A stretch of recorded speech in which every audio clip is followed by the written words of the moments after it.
प्रतिक्रिया ये है कि ये बरसों पहले हो जाना चाहिए था।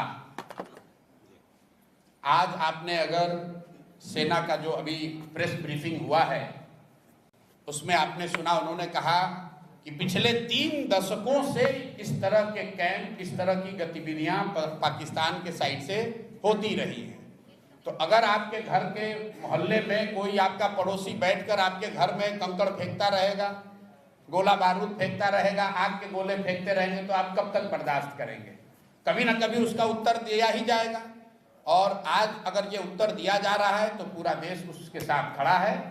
मेरा जनसुराज का अपना मानना है कि ये पहले होना चाहिए था, लेकिन अब जब हो रहा है तो इसको समुचित तौर पर किया जाए, इतनी ताकत से इसको खत्म किया जाए कि फिर से ये न पनपे। दूसरी बात, मीडिया को या जो दूसरे साथी हैं उनको थोड़ा धीरज दिखाना चाहिए। लड़ने का काम, देश की सुरक्षा का काम विशेषज्ञों को, सेना के वीरों के लिए छोड़ देना चाहिए। स्टूडियो में बैठकर नया नया शगुफा छोड़ने की जरूरत नहीं है। अगर आप मैच्योर्ड कंट्री हैं, एक गंभीर व्यक्ति हैं, एक बड़े राष्ट्र के नागरिक हैं, देश से प्यार करते हैं, तो सेना को अपना काम करने दीजिए, विशेषज्ञों को इसकी व्यवस्था करने दीजिए।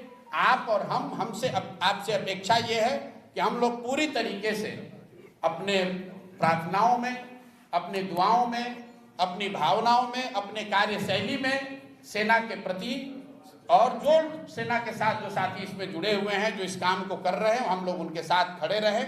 इसका मजाक न बनाएं, इसको टीआरपी बढ़ाने का जरिया न बनाएं। ये गंभीर मामला है।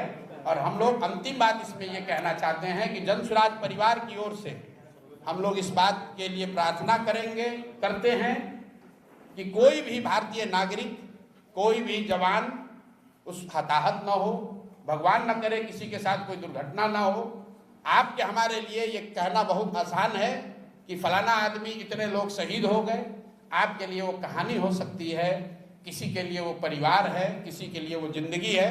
तो हम लोग ये प्रार्थना करते हैं कि ये जो भी कार्रवाई चल रही है, इसमें भारत के लोगों का, जो साथी, जो यहाँ के वीर पुत्र, जो लोग लड़ रहे हैं या जिनको जो जिम्मेवारी दी गई है, जो जिम्मेवारी निभा रहे हैं, उनको, उनमें से कोई हताहत ना हो, उनको कोई उनके साथ दुर्घटना ना हो।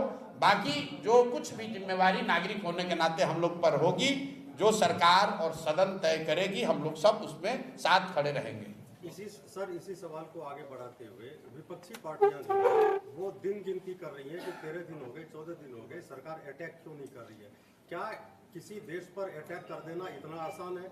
हम उदाहरण के तौर पर इजराइल और रसिया को देख रहे हैं। इजराइल, देखिए, मैंने पहले कहा कि ये समय नहीं है एक दूसरे पर छीटाकशी करने का। लड़ाई कोई पार्टी नहीं लड़ती है, न पक्ष वाली पार्टी लड़ रही है, न विपक्ष वाले लड़ रहे हैं।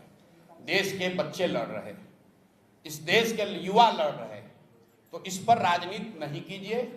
देश के लोगों ने सदन में सरकार और विपक्ष दोनों को चुनकर भेजा है, दोनों को उनकी जिम्मेवारी दी गई है। लोकतंत्र में, संविधान में उनको साथ मिलकर जो देश की सेना कर रही है, जो विशेषज्ञ कर रहे हैं, उसके साथ हम लोग को खड़ा होना है। उनको ऑपरेशनल फ्रीडम है, जैसा कि हम लोग प्रेस से पढ़ रहे हैं, लेकिन जो राजनीतिक नेतृत्व है वो तो देश की सरकार को ही करना है। जब इंदिरा जी थी तब कांग्रेस की सरकार थी, तब भी सब लोग साथ खड़े थे। आज भाजपा की सरकार है, तब भी साथ खड़े सब होंगे। और जब देश का मामला होगा, सरकार किसी की हो, लोग देश के साथ खड़े हैं, किसी नेता और दल के साथ नहीं खड़े हैं। इसलिए देश के साथ खड़े होइए, वो मोमेंट है। और मुझे कहने की जरूरत नहीं है, देश अपने आप, हर वो व्यक्ति जो इस मिट्टी से प्रेम करता है, इस देश से प्रेम करता है, वो अपने आप खड़ा होगा। उसको किसी नेता के सलाह की जरूरत नहीं है। सर, आम जनता तो साथ में है।